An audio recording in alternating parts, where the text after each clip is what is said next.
This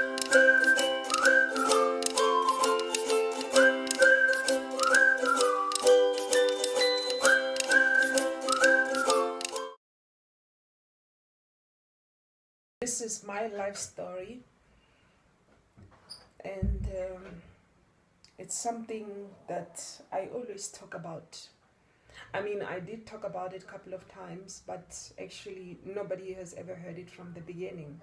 People always hear it from like the middle, and this is the first time where I am going back in time to talk about it in detail. So I was born on Friday, 1982, in Newtown. At the time it was called Newtown, but now it's changed. Now it's called Mututung in Harankuwa. It was a time where my mom, beautiful Grace, my mom, I love my mom, hey? Grace was married, and she was married to Daniel Ngwenika at the time, and she had a son, William. She was happily married. According to her, she was happily married, and she didn't know that she was not happily married. It was a pretense on my father's side. My father had a mistress. He had a mistress that was arranged by my grandmother, his mom. And she arranged this woman for her son because she already knew that I was going to be a girl. And that was not something that she wanted because my grandmother was a Sangoma. She knew that I was going to be born a female and I was going to be a light worker. And according to her, I was a danger. I was a danger in her family. A danger that was not supposed to be born in her family. And I didn't belong there, according to her. So the same day that I was born as Grace Nkwinika. But because of so much hate that surrounded my birth on that day, my name was changed to Eunice. And it was the name that I I bear with such hate and high scars on my body. And as painful as it sounds now, I love my name. So on the day that I was born, my mom got divorced the same day. It was sad. She was forced to sign the divorce papers the same day as I was born because she was told on that day that we don't want you. And this thing that you just gave birth to, don't bring it back to our house. We don't want it there. I was a danger to them. So they got rid of me the same day I was born. And she walked from the clinic for many hours, in fact, to Skidfontein, where her parents, they stayed. Immediately when she arrived back home, it was evident to her parents that something was wrong. Because they heard a couple of days before that she was going to give birth, but they didn't know when. And as they saw her walk through the gate and holding me in her arms, they knew that something was wrong. As she cried her tears out and sat down outside, I mean, they had like a veranda with a stoop on it. So she sat down there. She had nothing with her except the plastic bag, and she was holding me in her arms. And it took her a very long time to manage to talk because she was so traumatized on that day. And when she arrived home, it was late night. And she had brothers who lived on the farm.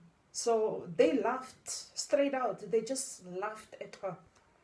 They laughed and humiliated her that day. Like, yeah, oh yeah. Yeah, she's here she comes. Yeah, she thought she was gonna be married and happy ever and what, and now she's divorced and look at her, just look at her. She was bleeding and she just gave birth. And she was humiliated by her husband during the day. And here comes her brothers, they're also doing the same thing. So she started to have this inside hate. And I didn't know at the time as a baby that I was gonna be thrown into the dragon's den. And that's exactly what happened. 1 week later, she left me there. She left me with her parents and her brothers. And she went on her way to go and start her life as a maid in Dasport. And she left me there to struggle and suffer. I mean, it was not nice. But she left me there with her mom and her father. At the time, they were old, but they were not that old. But they were old. They were getting there. They were very old. I mean, my grandmother tried her best to look after me.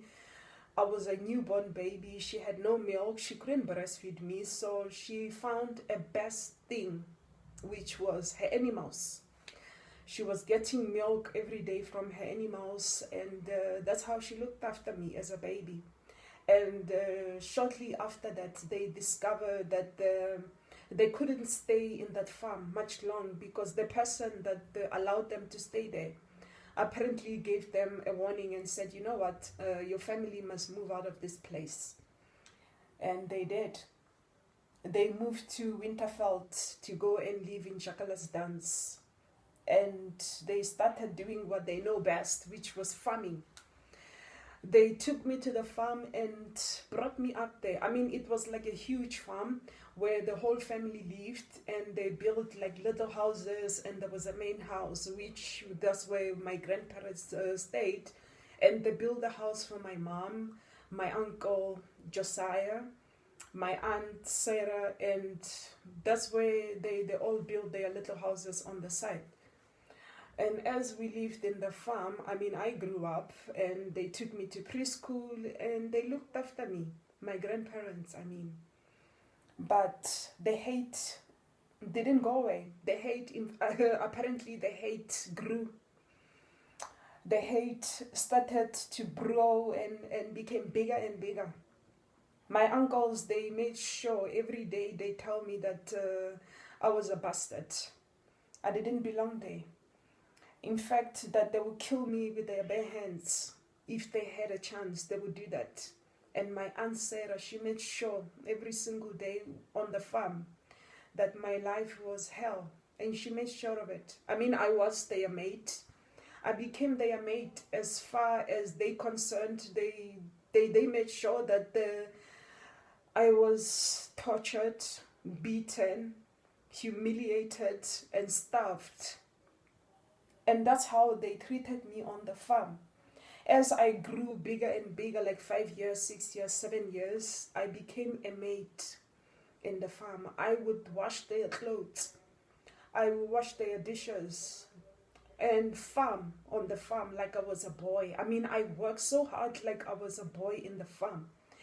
And of course, some of my cousins, I didn't know them that much. They never lived on the farm. Even I had aunts who never lived on the farm. They were married and they lived very far away from where we stayed. So they didn't know about the abuse.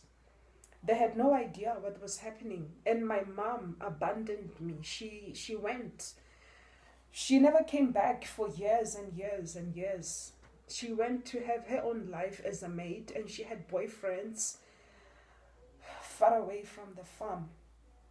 So as I grew older and older, I started to ask questions like, I want to know who is my mom? Because my grandparents, they cannot be my parents because they were old. I was asking questions. So my grandmother, who loved me so much, and she was like my friend at the time, she took it upon herself to start to tell me this story. That I had a father that abandoned me immediately when I was born. And that I had so many uncles, I had aunts that I didn't know about. That life was perfect, and I was supposed to live this fairy tale, and I must forget about this abuse that I was enduring at the time. She said that, don't worry too much about the abuse, it's gonna pass. It's just going to make you strong. Everything was happening for a reason, to make me strong, but I was tortured. And I will cry. I will cry these tears that even myself personally, I will feel the tears were like drum beats being played inside my stomach and my chest. Every single day, life was hell. I was living in hell every day. And the kind of tortures that I went through when I was 7, 8, they were unbelievable. So when I was 8, it was something like December. I remember that it was in December, and the whole family had gathered in the farm. Like my aunts, for the first time, they came to the farm with their children, and we had a birthday. That was a birthday for, they said it was a birthday for all the kids, apparently. And it was my birthday because it was on the 24th of December, but I never celebrated my birthday. But everybody decided to put up this birthday celebration for all the kids. They said it's for all the kids, apparently, but it was supposed to be my birthday. And they bought me a cake, which you will not believe this. When I was asked to close my eyes and make a wish, and I did, and when I was about to open my eyes and blow the candles, the cake was gone. One of my cousins, Katrina, she took my cake. She took my cake and went to hide it. Woo. Oh God. She took my cake and went to hide it under the bed. And as I cried my eyes out that the cake was gone, some of my cousins, they went to look around and they actually found it in one of the houses in the farm. It was under the bed. I don't know, maybe she wanted to eat it by herself. I have no idea. But she took the cake. She took the cake and hid it. And that was, I think that was the first time I ever laughed so hard. I laughed. And I could hear myself laughing. That was the first time in my whole life I laughed so hard as a child. I laughed my eyes out on that day because I was used to crying every day. You know, when your life is such a misery, you don't even know how to smile. You don't even know how to laugh. You only know how to cry. And that was the only thing I knew how to do, to cry. I never knew how to laugh, and the first time I did laugh and hear my own voice was on that day. It was on my birthday. Sorry, everybody's birthday.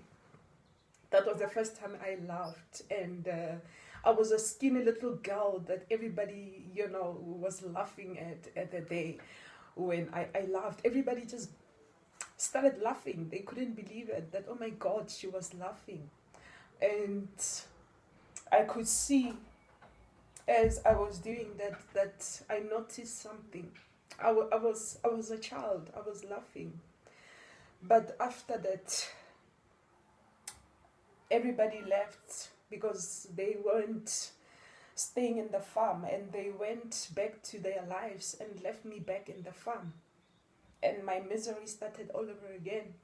And my mom, who was my mom at the time, Grace, when I found out that she was my mom, told me, I'm going back to work in Dalsport, and as I leave you behind here, I hope by the time I come back, I won't find you here.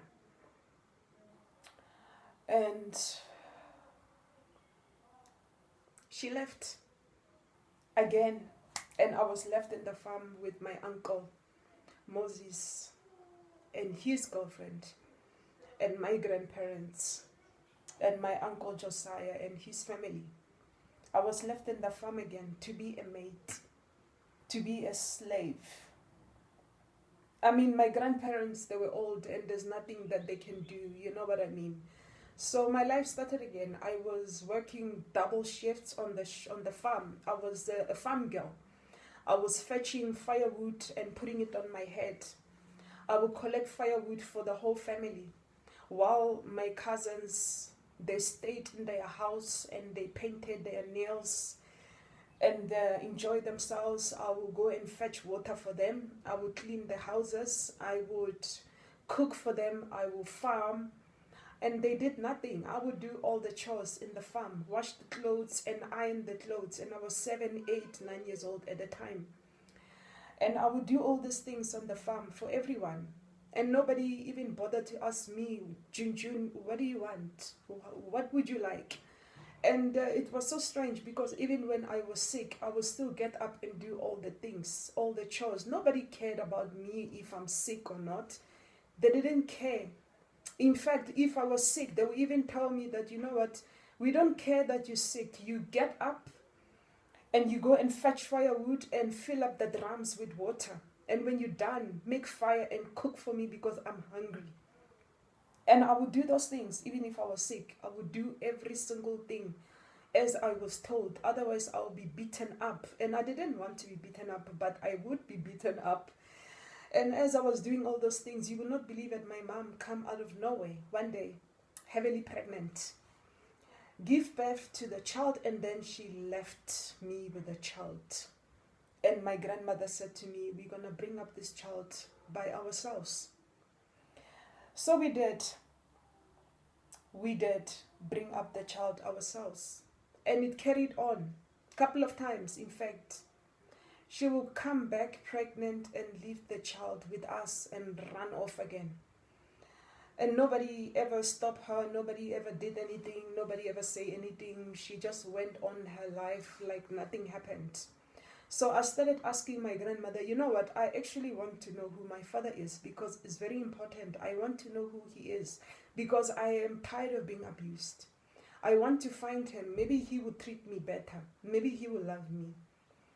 Maybe he will see the kind of suffering that I'm going through and then he can save me. And I was hoping for something more. Like I knew that there was somebody out there that who loved me more than I was getting. Because my life was hell. They would beat me 1 o'clock in the morning. I mean, they would wake me up. My uncle Moses, when he come back from his work, he was a taxi driver. When he come back at 1 o'clock in the morning, he will wake me up. He will come banging on my door to wake up and go and make food for him because he doesn't eat cold food. So I must get up. But he has a girlfriend. I must get up and make food for him. And you can imagine a tiny little child in the middle of winter getting up and making fire and making food from scratch. And then I will be asking, what would you like to eat? Then he will be so abusive and he will be demanding and saying, I want to eat the fried chicken. I mean, now I'm laughing about it, but when it was happening, it was not funny. First, you must go and catch a chicken. Then you must kill it. Then you must cook it. And I was doing all those things, and he didn't care about me or whatever. And after that, around 5 o'clock, I must wake up and sweep the whole farm. By 6:40, I must leave the house and go to school, which was 1 hour's walk every single day. And I will take that walk every day and go to school. I mean, now I'm looking at it and I'm laughing, but that was my life. Even when the school bell, when it rings every day, I'll be running from the school to the house 1 hour because I have so many chores that I'm doing with my grandmother every single day when I get there. You know, fetching water and fetching firewood and sweeping the houses and cleaning and tidying up and washing and cooking. I'm doing all those things by myself, but I have cousins that live on the farm who did nothing. And then they will also be putting out their demands and saying, okay, when you finish with that one, come and wash my clothes. Come and do that one. Come and do that one. I mean, I had this, I have this cousin that she was so lazy. She didn't do anything around the farm. In fact, she was walking around the whole farm like she's a little madam. And I am her personal mate at the time. And I was doing everything in the farm and picking up after her and always asking, Madam, what would you like to eat? What would you like to drink? What should I do? What can I do? And her mom will tell me every day, when you clean my house, I want to see my face on the floor. So I will be sprinkling everywhere. I will be doing all this cleaning because she wants to see her face on the floor. Otherwise, she will beat the hell out of me. So those are the kind of things that I was doing every day on the farm. And they were not funny because I had to do them, otherwise I would get a beating of my life, you know.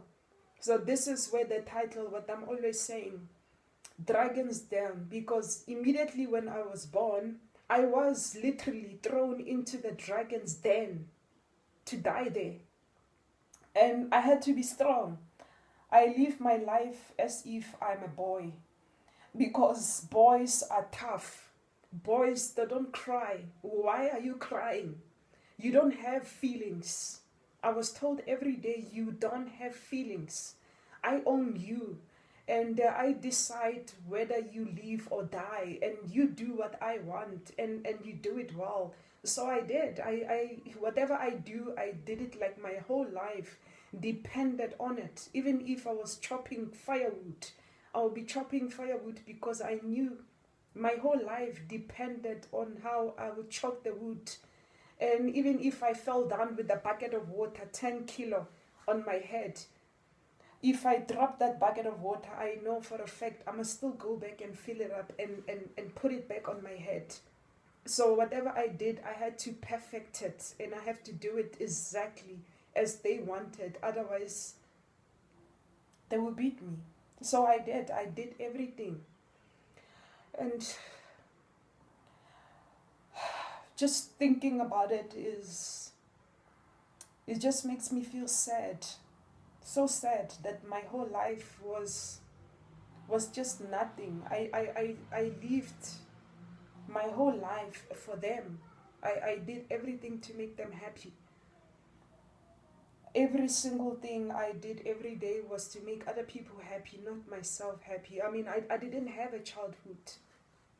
I didn't even know what was that. I didn't know.